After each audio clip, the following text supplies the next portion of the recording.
Iran, Russia, Venezuela, Rwanda, and elsewhere. Today's exchange is a feat of diplomacy that honestly could only be achieved by a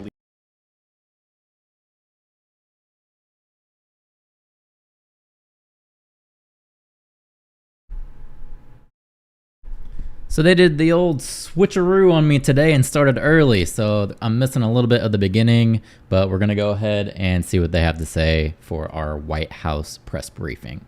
Leader like Joe Biden.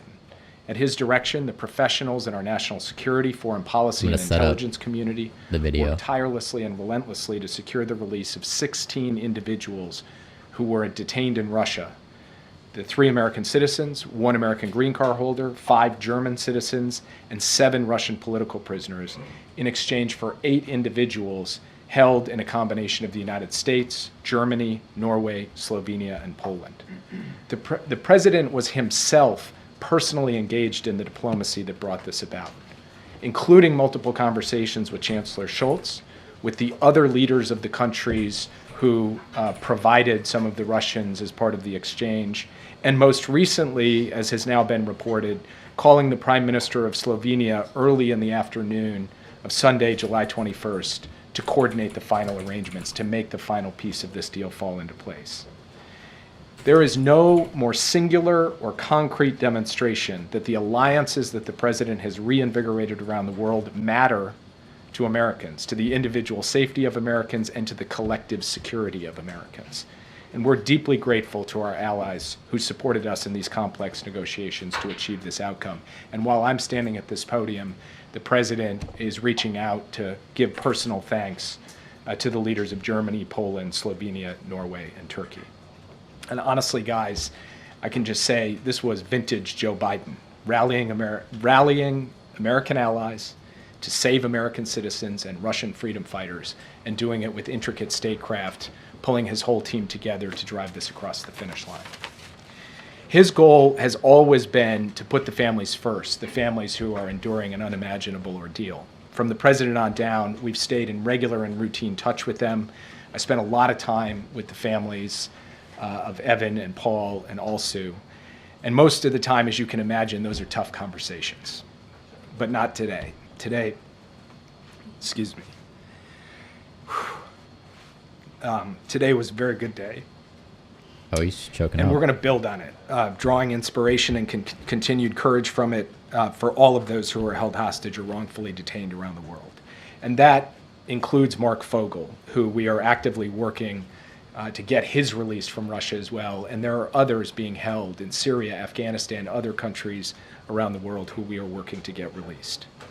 And just on a personal note, I want to say that this is the culmination of a monumental level of effort and level of skill by my teammates across the national security enterprise. My colleagues here at the NSC, my colleagues at the Central Intelligence Agency, my colleagues at the State Department. These are dedicated, talented professionals who are not in the headlines, who don't get to stand at a podium like this one. And it was at the president's direction that they built and pulled off the most intricate, expansive deal of its kind in memory. So they know who they are. I salute them. And every American should be proud to have those kind of people standing up on their behalf and on behalf of American security. While this has unfolded, we've been closely monitoring the events in the Middle East as well. Since October 7th, we have worked to deter and prevent escalation into a wider regional war. That risk has always been there. That risk is there now. And we are determined to engage in deterrence, defense, and de-escalation. Sorry, I started the stream late. They actually started their stream early, so technically I wasn't late. I'm not really sure who this guy is. I missed the beginning portion. He is talking about hostages being released, so that's always a great thing. Stream is set up now, so let's go ahead and see what's actually going on here.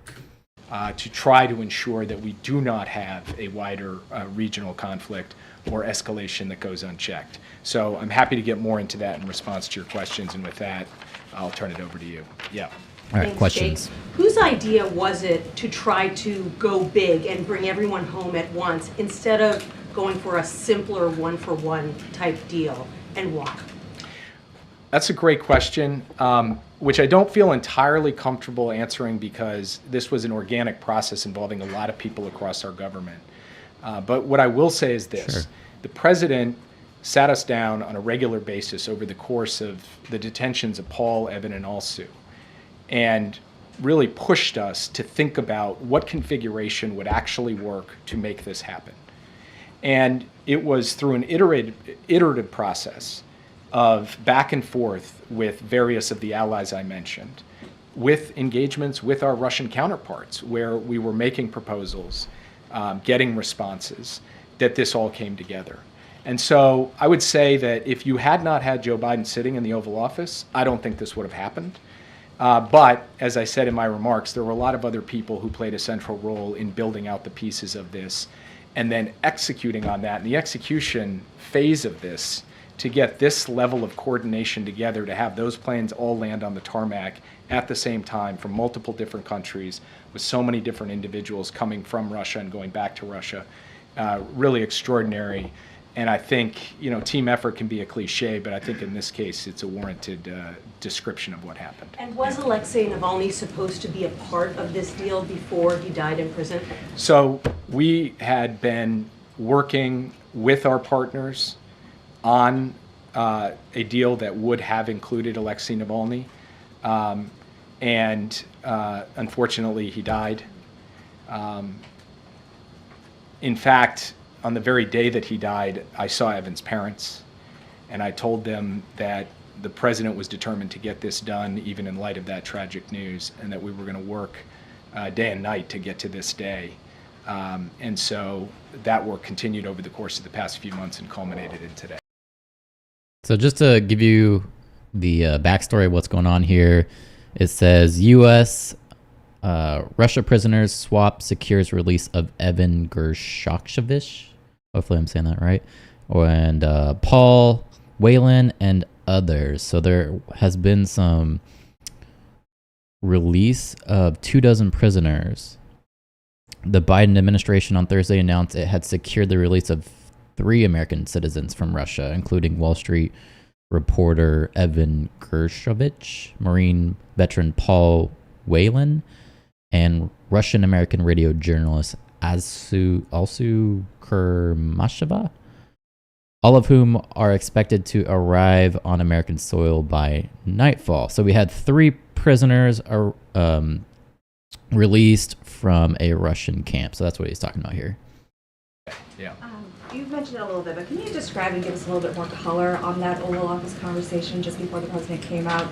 Did all 4 Americans get to speak? Did each of the family members get to speak to their loved ones? Did the president tear up? Did you tear up? I saved my tearing up for this podium.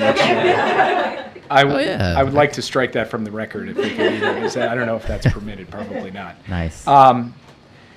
So the president invited the family members in at the moment that we received the word from the tarmac in Ankara that the exchange was complete. And he was able to give them the news directly that the exchange was in fact complete.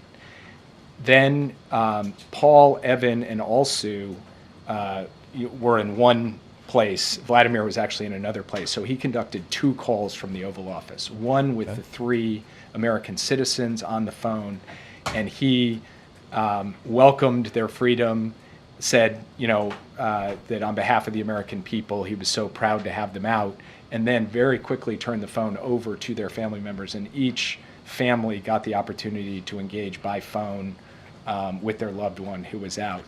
He then conducted a second call with Vladimir, and Vladimir's wife, one of their daughters, and their son were there to be able to speak with him.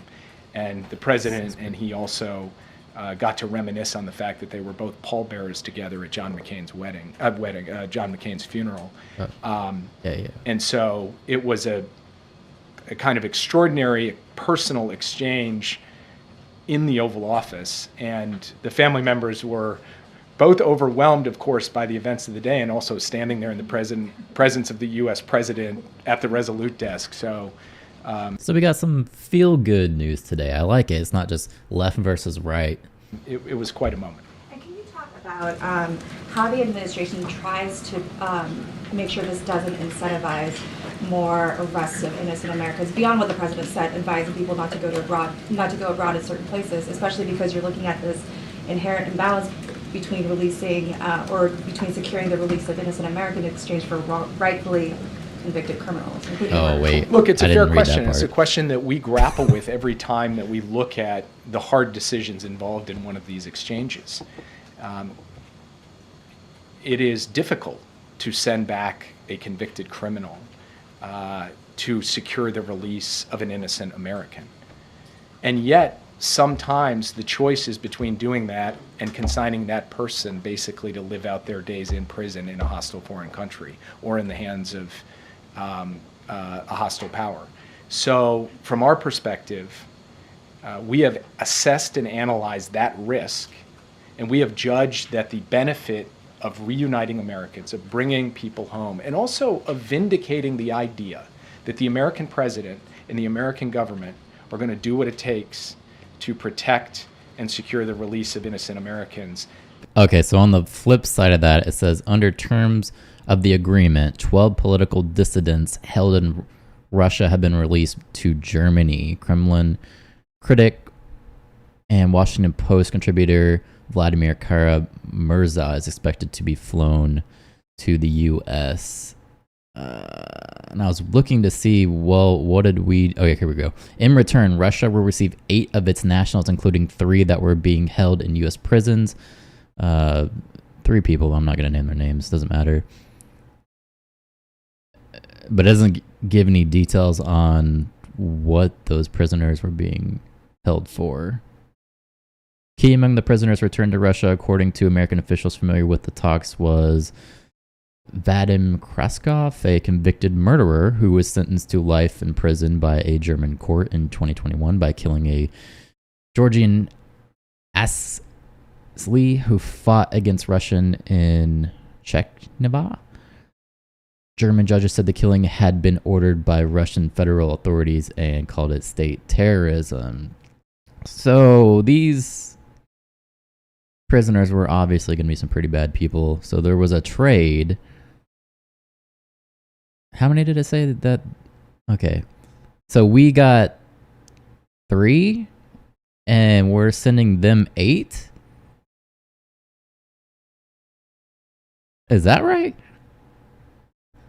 We really? That's not really fair if that's what we're actually going with here. That benefit outweighs the risk, and that's how we have proceeded. I would point out, in addition to that, that in periods of time when the U.S. government didn't tend to do prisoner exchanges, Americans were unjustly detained and held hostage overseas. In periods where we did, Americans were unjustly detained and held hostage overseas.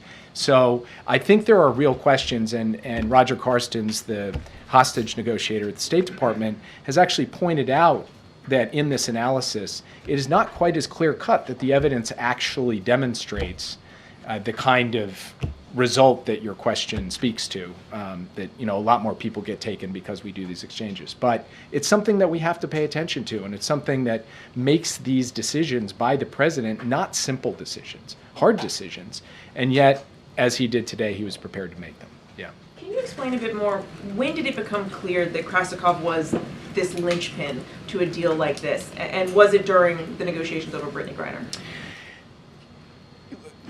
When you're engaged in a negotiation and one side lays down a position, there's not like a light bulb moment when you say, okay, that position is immovable. That has to be tested, and alternatives have to be suggested, and proposals get put on the table and rejected, and new proposals and rejected. So it is less of a aha moment, okay, now we know, and it's more something that you accumulate through the experience of the negotiation.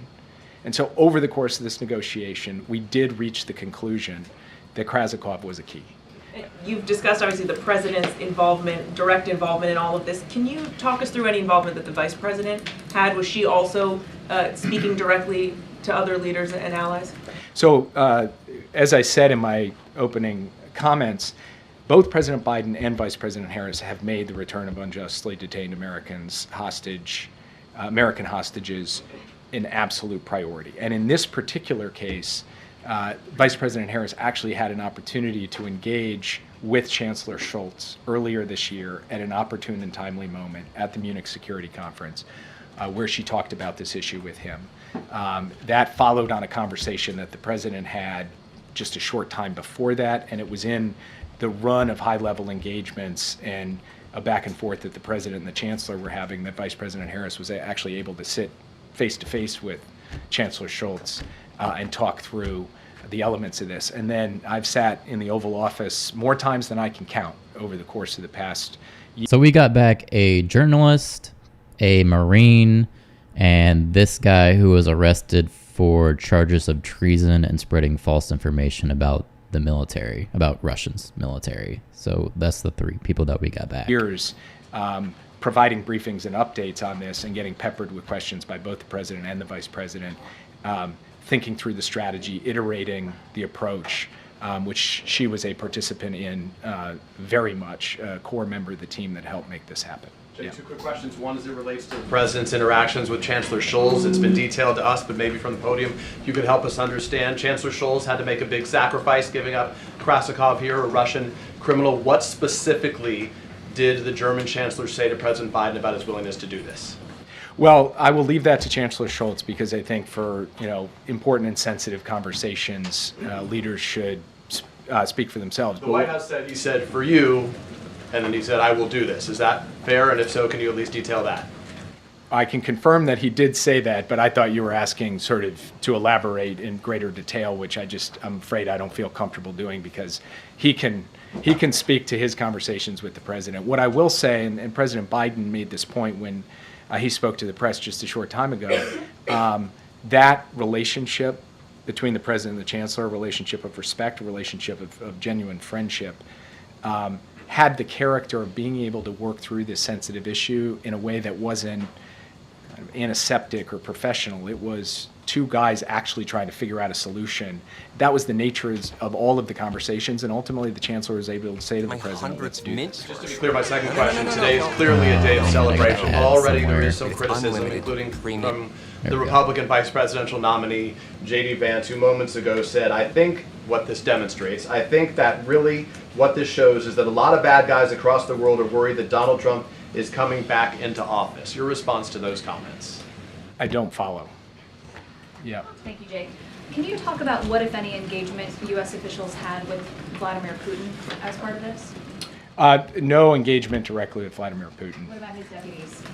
There was extensive engagement with Russian officials over the course of this. I'm not going to get into the details because those channels are sensitive and need to be protected for exactly this reason, because having those sensitive channels enables us to produce results like today. today. And then last week in the Oval Office, President Biden said that he remains committed to bringing Americans home during his final 6 months in office.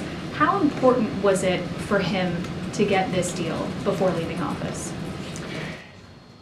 Honestly, I don't think he was thinking about it like, I got to get it before I leave office. He was thinking about it from the family's perspective, which is every day is a lost day. So I want to do this as rapidly as humanly possible. I want to push the pace on it because the longer that these Americans are held abroad, the greater the risk and the greater the pain.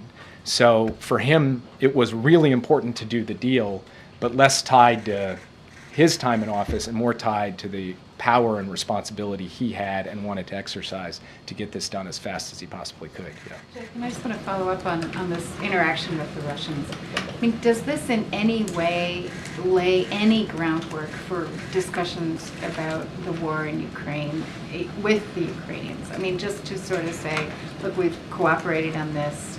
Is there any path that this creates any sort of goodwill in terms of, creating more discussion? Probably not. We do not see a link between the hostage negotiation or the detained persons negotiations and any potential diplomacy over the war in Ukraine. We see those as operating on separate tracks. One is really about the practical issue of producing this exchange. The other is a much more complex question where the Ukrainians will be in the lead and the United States will consult closely with all of our allies to support them when they are prepared to step forward and engage in those in that kind of diplomacy. Yeah. So some Republicans are being kind of critical about this. They're saying that negotiating it sends a dangerous message to Russia and specifically to Putin. So he is kind of getting some criticism. Obviously, it's good that we get our American hostages back, but it doesn't come without a price.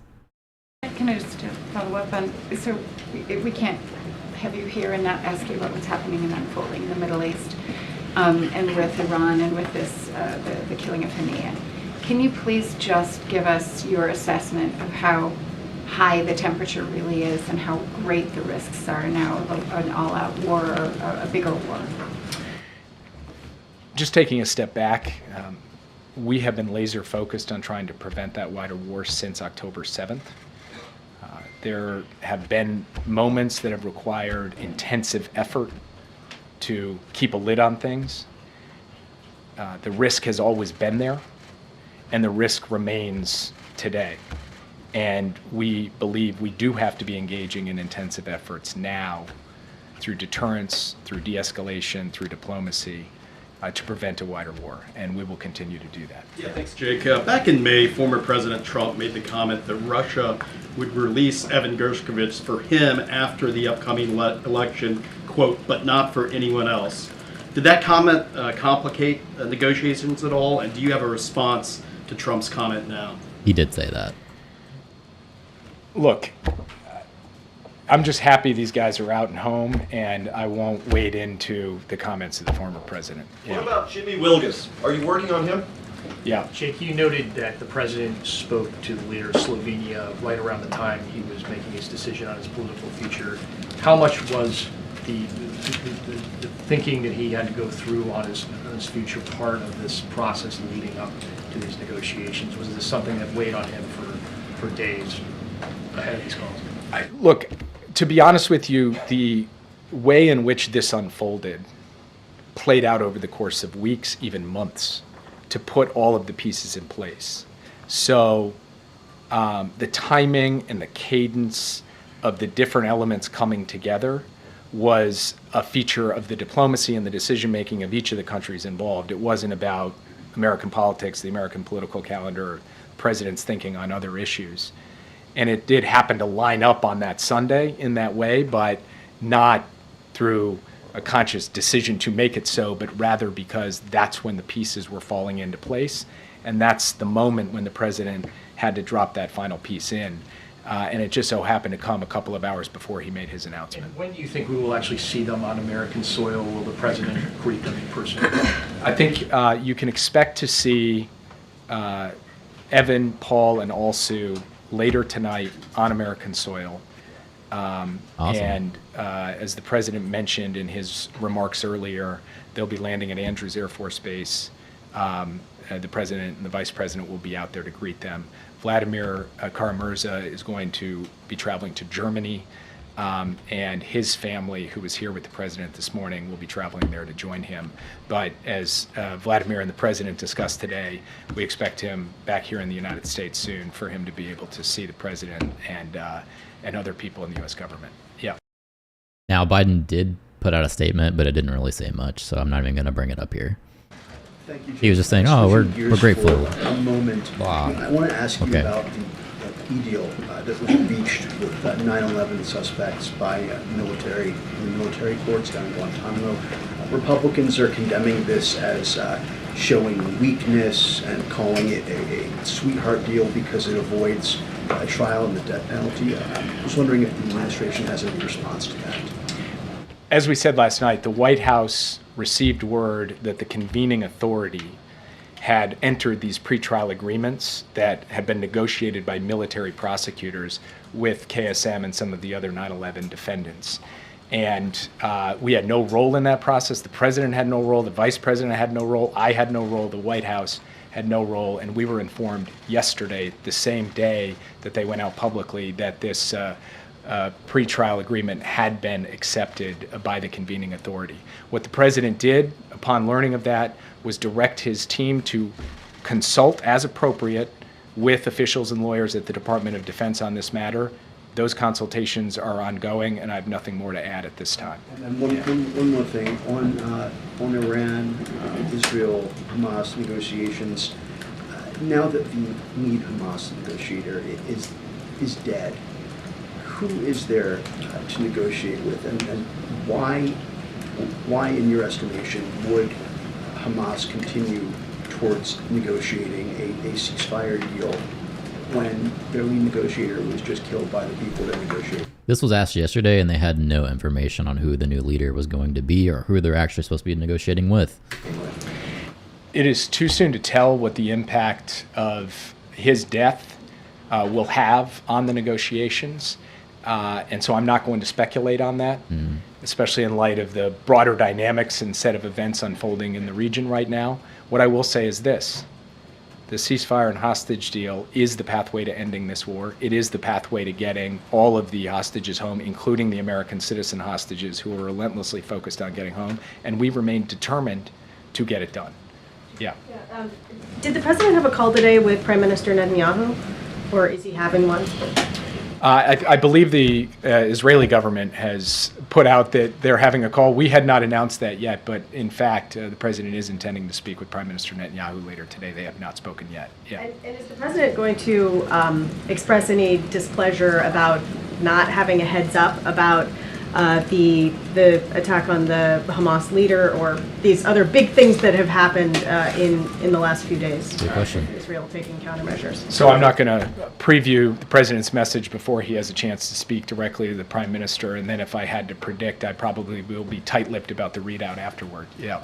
Thanks, Jake. Just wondered if you could make clear for us, when was the actual moment when you really knew that this deal was going to be done and that it was sealed, or was that not really until today and you actually saw them, the released people on the tarmac in Ankara?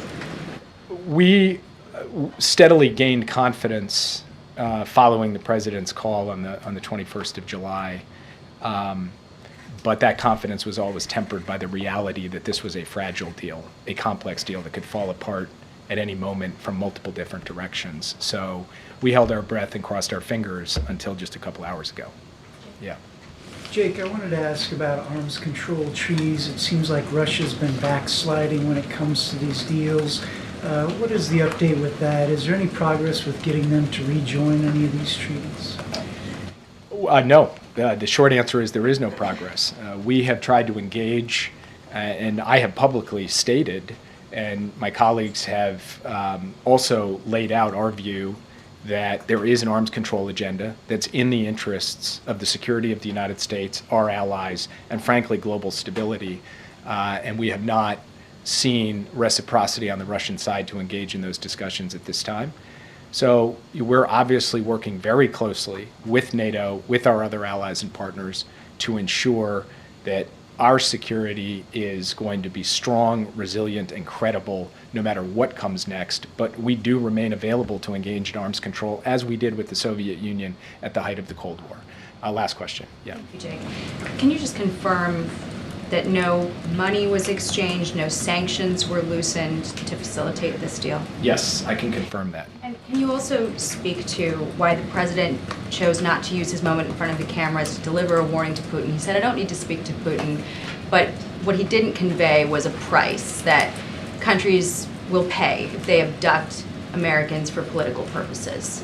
Sure. We have made clear through every conceivable channel, and the president has made clear publicly on repeated occasions over the last 2 years about the costs and consequences of aggression, of standing against United States interests, and of taking actions that we believe are unlawful and unjust.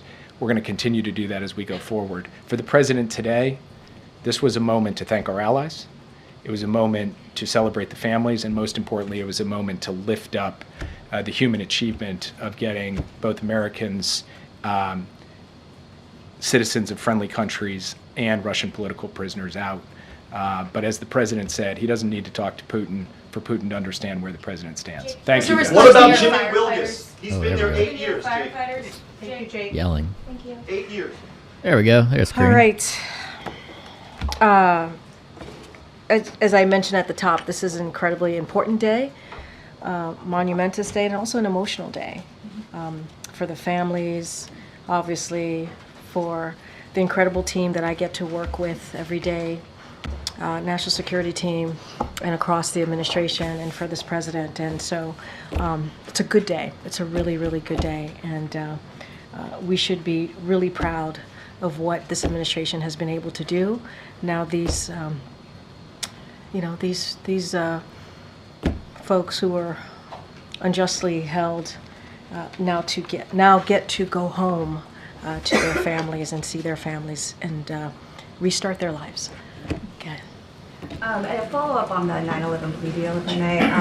Does the president still plan to close Guantanamo Bay Prison before he leaves office? And is there a realistic pathway to do that in the next 6 months? That's still something that the president wants to do and get done. As far as a timeline, don't have anything for you here, but obviously this is something that he wanted to be done under his administration. Just don't have anything else to read out or preview at this time, but it is something that he's determined to get done. And does he have a message to some of the 9/11 families who wanted to see a full trial, who wanted to see this kind of come to a fuller process? So look, this is basically what Jake said. This is something that we had no involvement in. He didn't have any involvement in. And so the White House played no role in this process, and the president directed his team to consult as appropriate with officials and lawyers and Department of Defense, obviously. We have said this before. We are. Our hearts go out to the families who lost loved ones on that day. The president on 9/11 has honored them every year, and the families who lost their loved one on that terrible day. And we remain committed, this administration remained committed to ensuring that the military commission process is fair and delivers justice to the victims, survivors, families, and those accused of crimes. And so that is certainly the president's continued commitment here. Donald Trump yesterday attacked, obviously, Kamala Harris's identity, said he didn't know she was black. You reacted to that yesterday, but I'm wondering if the president is aware of those comments and what he thought of it. The president's aware. I think he, just like myself and what I stated here and what the vice president stated as well, I'll just reiterate what I said. It was repulsive, disrespectful, and insulting. And we believe, and obviously we're not the campaign here, but we can speak more broadly, that generally that the American people deserve better. They deserve better. And real leaders do not tear people down. They don't question someone's identity. So that video is on my channel. It's Trump at the National Association of Journalists for Black People or something like that, NAJP. Watch that video. They come out grilling Trump on just like right out the gate. They start grilling him, and it is absolutely wild. I was surprised how out of hand that conversation got. So definitely go back and watch that. It's just more of the same, more of the lack of respect, it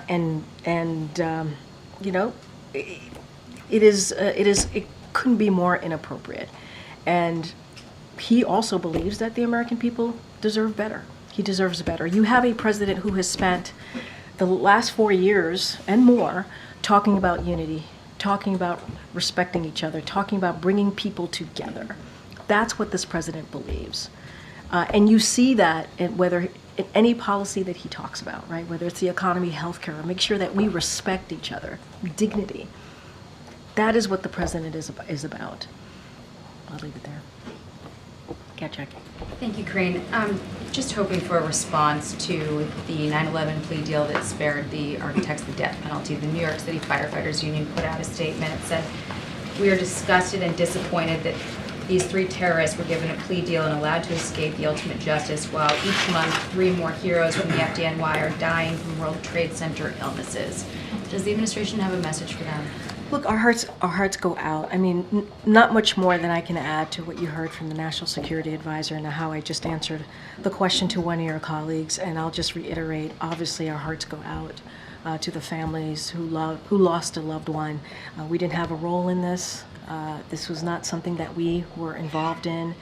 And so we are determined to make sure that they get justice, these families get justice. I just don't have anything else to add to what the National Security Advisor just stated from here moments ago. And then on the Vice President's presence tonight, is she going to be around for any of the evening when we expect the detainees to come back to the U.S.? Is she going to be part of this? Again, Jake Sullivan, National Security Advisor, just literally confirmed that she would be part of this when they land tonight at JBA, and so the president and the vice president will be there to greet them. So you just heard this from Jake Sullivan. And I wanted to follow up with Jake, but didn't have a chance. It sounded like he almost took a swipe at the vice president, said that if Joe Biden wasn't in the Oval Office, I don't think this would have happened. Was that a swipe at her relative inexperience or some sort of... Oh, I see what you're saying. Yeah.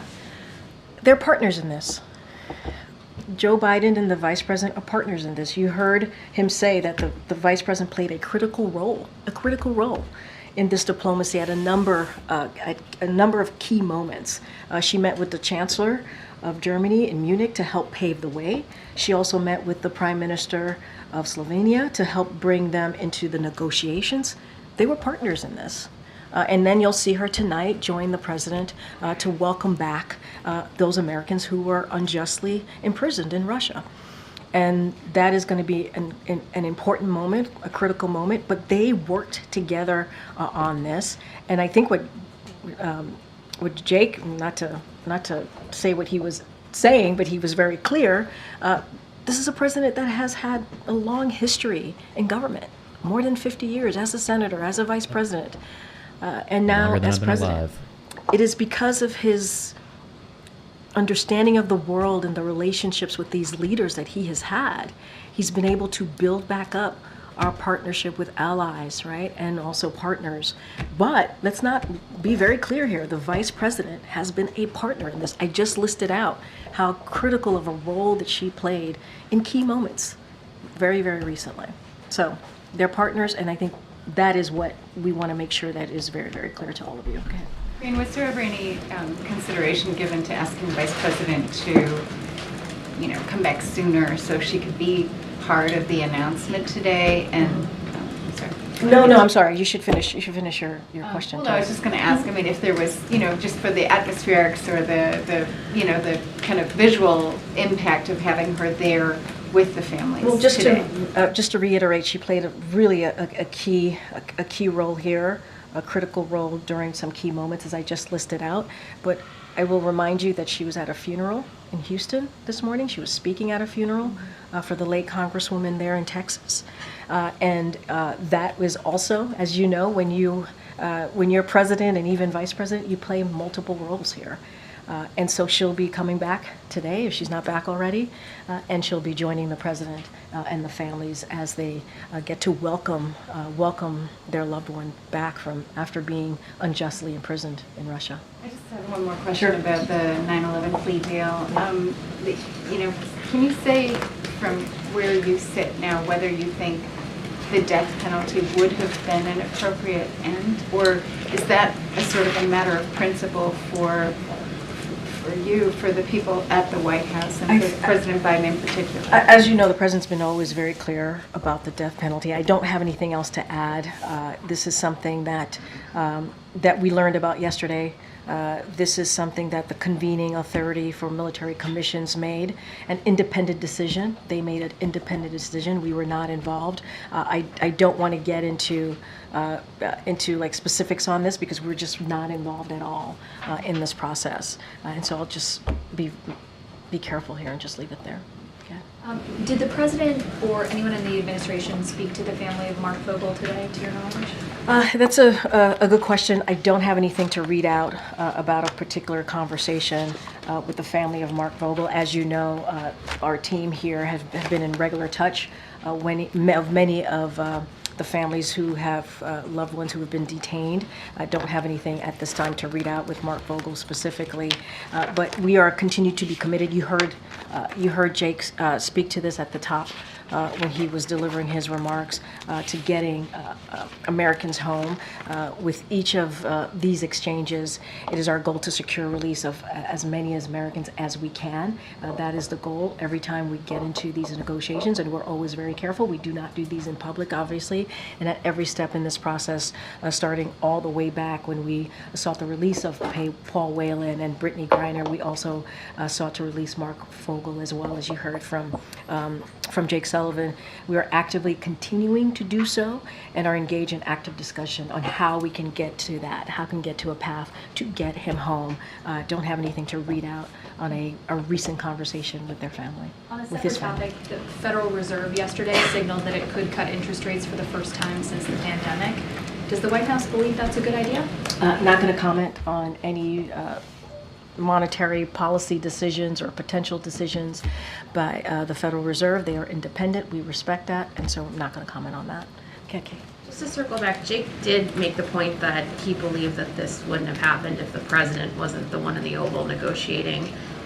So can you tell us a little bit more about how he's thinking about this very clear work to seal up his legacy, and balancing that with having to support the vice president, campaign for her even, and see her as and treat her as a partner in a subject where he clearly has, a lot more experience. So I'm not denying that Jake said that. Obviously, I'm reveal some of his thinking about how he's got to balance this. I think you have to look at this in separate pieces, right? The president has been president for some time.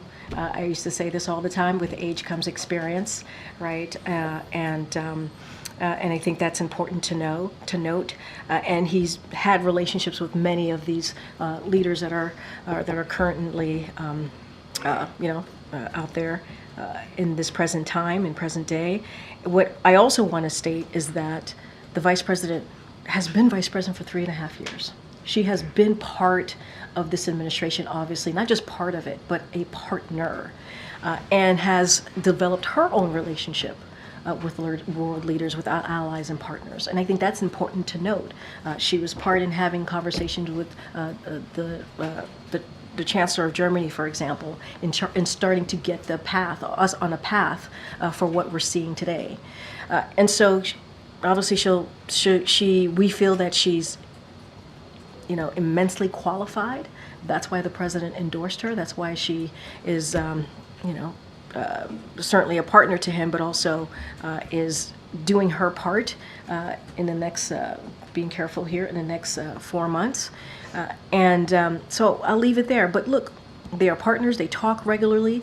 I think I would say they've learned from each other, right, with this partnership over the 3.5 years. We're wasting time with this. But move on. This Next is question. also a vice president who's been a senator, who's been an attorney general, again, a vice president for almost 4 years, and has been in conversation, in critical, important conversations that matter to the American people pretty regularly with the president, having her by the president's side.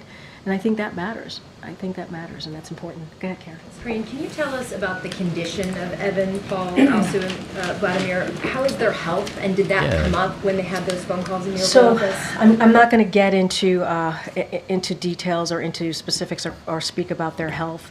Obviously, they will be landing here in short order in a couple of hours, so you all will be able to see, at least you'll see them for yourselves, but I'm not going to speak to their health from here, not from this podium. Describe that they've gone through a lot. Did they They talk have. to... They have. They were imprisoned. Yeah. Unjustly so. Did they I'm sure they're going to do an interview with them later.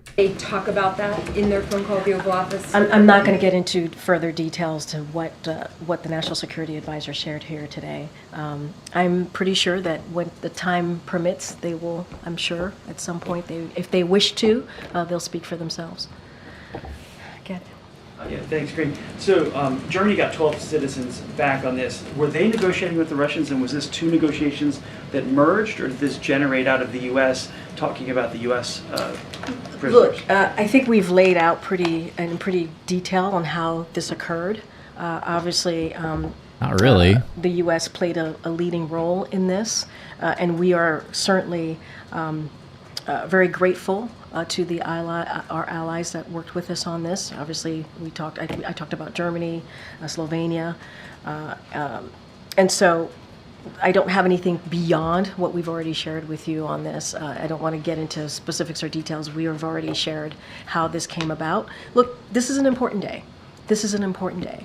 And truly, as I've been asked a couple times, because of this president's leadership, we have been able to get this done. We have been able to get home about 70 Americans who were unjustly imprisoned and held in the last 3.5 years. That's because this president has shown his commitment, and the vice president has shown their commitment on doing that.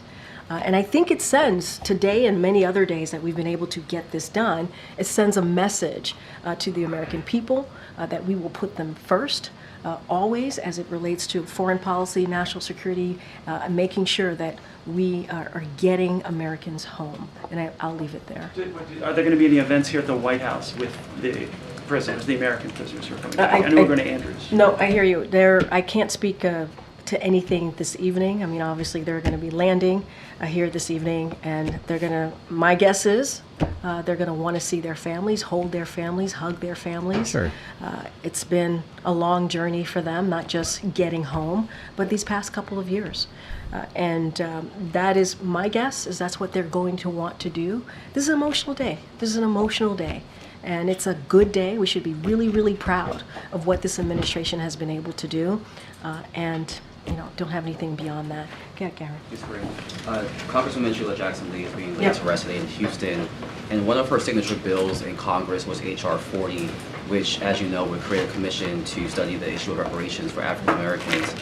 She took up that mantle from Congressman, the late John Conyers, and after more than 30 years of this bill being introduced, Congress has yet to be able to pass this bill. And as a result, Congresswoman Jackson Lee, when she was still alive, she urged, along with advocates for President Biden, to take executive action. Though the White House has repeatedly said that the president's position is that it should happen through Congress, I do wonder, given with only 6 months left of his administration, and to honor her legacy, whether the president is more amenable to taking executive action, especially given the fact that he announced those Supreme Court reforms that came from a similar commission. Look, Congresswoman Sheila Jackson Lee, who the president had an opportunity to go to Houston earlier this week to meet with her family, to offer up his condolences in person, and you saw the statement that he put out after we learned of her passing. She was a hero. She was beloved, obviously, by the people in Texas and Houston and the community that she represented, but also beyond that. Certainly her colleagues in the Congressional Black Caucus and in Congress more broadly. And we lift her up and we honor her, not just through legislative action, but obviously honor the work that she has been able to do and what she has meant to so many. As far as the commission, the president has not changed where he is. He wants to see, he believes there should be a commission, and he does believe it should be a legislative process. Obviously, we think it's important. We want to help in any way to get that legislation done, but I just don't have anything else to add beyond that. Okay. Thank you, Karine. Can you talk about the support from Turkey? This morning in the briefing, Jake Sullivan mentioned that Turkey provided logistical support, but what we're hearing now is that they are coordinating the exchange. Is that an accurate description? And also, did the U.S. give the Turkish government anything in return for their support? So look, this was a big effort, as I mentioned before, and I was answering a question from one of your colleagues. It took our partners and allies to get this done, and we appreciate every effort that was done by them. Obviously, I think Jake was also asked if there was a phone call made recently to Erdogan. Obviously, I don't have anything to read out at this time, but it was, and they did offer technical support, as you know. I don't have anything beyond that to share, but we are very grateful for the role that they have been able to play to get Americans home today. And so I just don't have anything beyond of what we've already been able to share.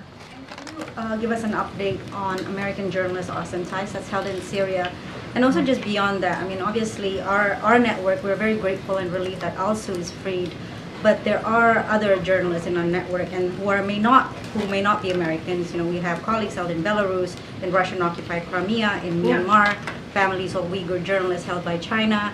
again, these are not American journalists, but would the White House be able to say a position on their team? So look, I'm not going to go by person and take a position, but the president's been very clear on the importance of the freedom of the press, of the importance of journalists being allowed to do the work that they should be doing, right? Being able to report and see, what is happening on the ground wherever they are, and reporting and making sure they are freely able to do that.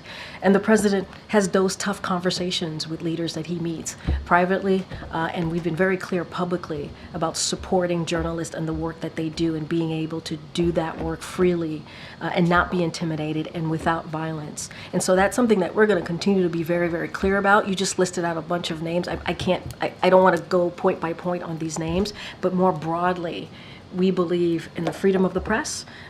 This is important to us. We believe it's part of our democracy, and we want to see, not just here, it's important to see that obviously across the world.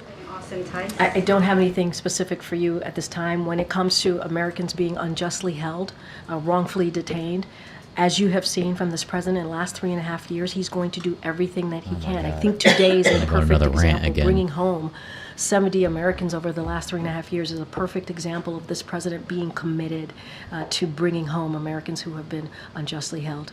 I think I'm going to have to wrap it up pretty soon. Go ahead, John. Thanks a lot, Karine. When the president announced 2 Sundays ago that he's withdrawing from the race, that he's not running for another term, there were some that described him as a lame duck president.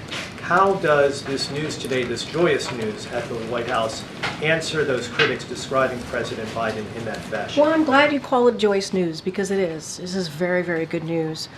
For all of us as Americans, we should be very proud of this moment. Look, I've heard the term lame duck. I was asked at the podium if he is a lame duck president. We've been very clear that he's not, and today is an example of that. What he did on Monday, talking about SCOTUS reform, is an example of that. The president is determined, and he is very focused, along with the vice president, to get things done, to build on the accomplishments that we have been able to deliver for the American people over the last 3.5 years. And these are historic accomplishments, whether it's the American Rescue Plan that turned the economy around, restarted the economy. Now we're leading in the world on that. Again, no Republicans voted for the American Rescue Plan. You think about the Inflation Reduction Act, no Republican voted for that, and that is a piece of legislation that has seen the biggest investment in climate change. Now Medicare can actually negotiate with Big Pharma, something that elected officials have been trying to do, and he reached across the aisle to get infrastructure done, to get the Chips and Science Act done, to get the Veterans, the PACT Act done. So it doesn't end there. It doesn't end there for him. He wants to see a lot of these important laws now. He wants us to get them, make sure they're implemented. And we're going to continue to use the remainder of this term to look for ways to build on that progress. And we will certainly share with you the specifics of that as we continue these next 6 months. And secondly, yesterday I asked a series of questions to you about the possibility of a hostage deal. At the time that I asked you those questions, were you aware? Yes. You were Yes. aware. And so, given that you just didn't want to answer that truthfully, you didn't want to spoil the process of the I said I had transfer of nothing. hostages. I said I had nothing to share. You have to understand. You have to understand. This is a critical. As these things are moving, it is important. Our main focus is to make sure that we get these Americans home safely. I would hope, as a journalist, you understand that. It is important that they get home safely. That is our number one priority. Number one priority. I'm with her. And now that they are on their way home, the families were here. The families, the president, the vice president will get to greet these Americans when they land here tonight. Sure. This is a huge, huge, monumentous day. And now we can Emotional report day. on it. And it is important. That is our goal, to make sure that they get home safely. All right, thanks everybody. Thank you. All right, so there is your White House press briefing for the day.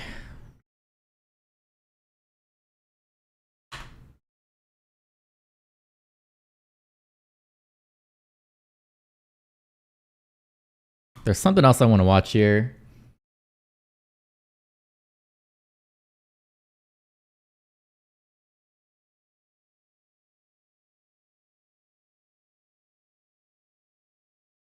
All right, so this video is going to be Tulsi Gabbard reacting to Kamala Harris's border policy. So this should be a good one. Should be really fun.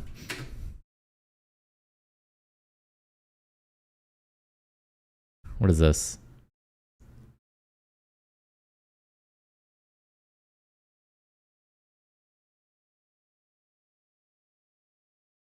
Oh, damn, I didn't hit record. Fuck. Hold on. Let's start it over. Coronations, no primaries, no floor votes, just anoint Kamala Harris. Our next guest ran against then Senator Harris in the 2020 presidential primary, and they had some notable exchanges. From the great state of Hawaii, one of my favorite colleagues, Tulsi Gabbard. Aloha, thank you for being here. What are some of your recollections? Aloha, my friend. What are some of your recollections of running against then Senator Kamala Harris?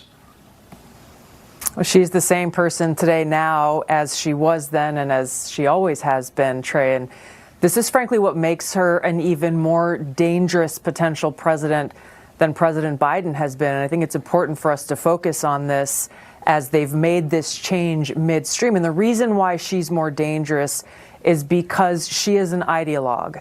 And her ideology is rooted in extreme policies that are far worse for our country than Joe Biden's have ever been. And I'll point to two major examples. The border is one of them. She really believes that the real problem with our open borders and this massive illegal immigration is crime and poverty in other countries. And so therefore she believes that instead of taking immediate action to secure our border, she must first go and solve poverty and crime, not only in Central and South America, but in countries around the world, because this is who we have flooding across our borders now, people from all over the world. Obviously, this is a very, very dangerous idea.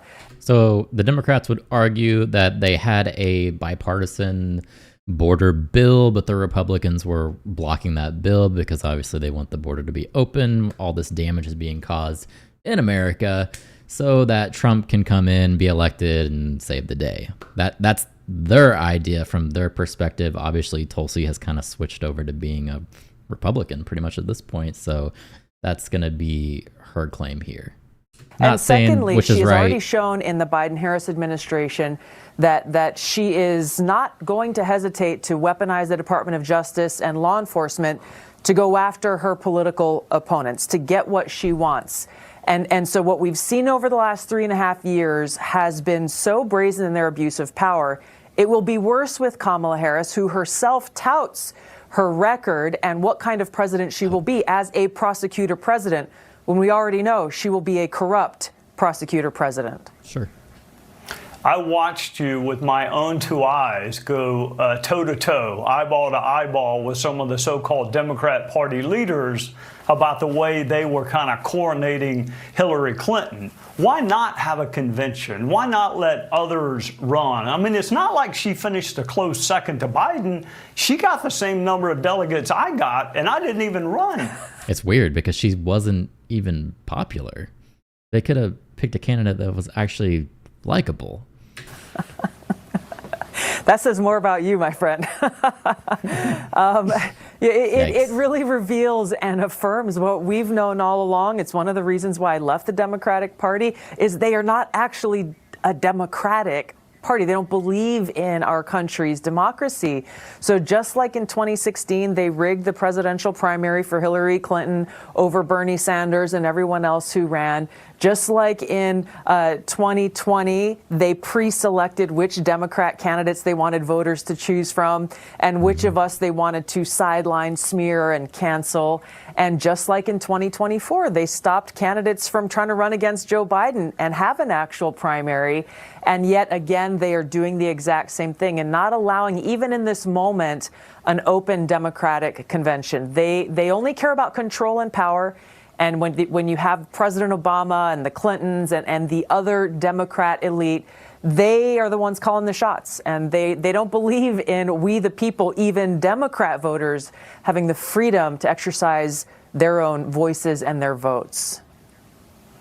Tulsi, the polling indicates something of a honeymoon for the vice president. I actually found a clip from James Carville that did not have to be bleeped out.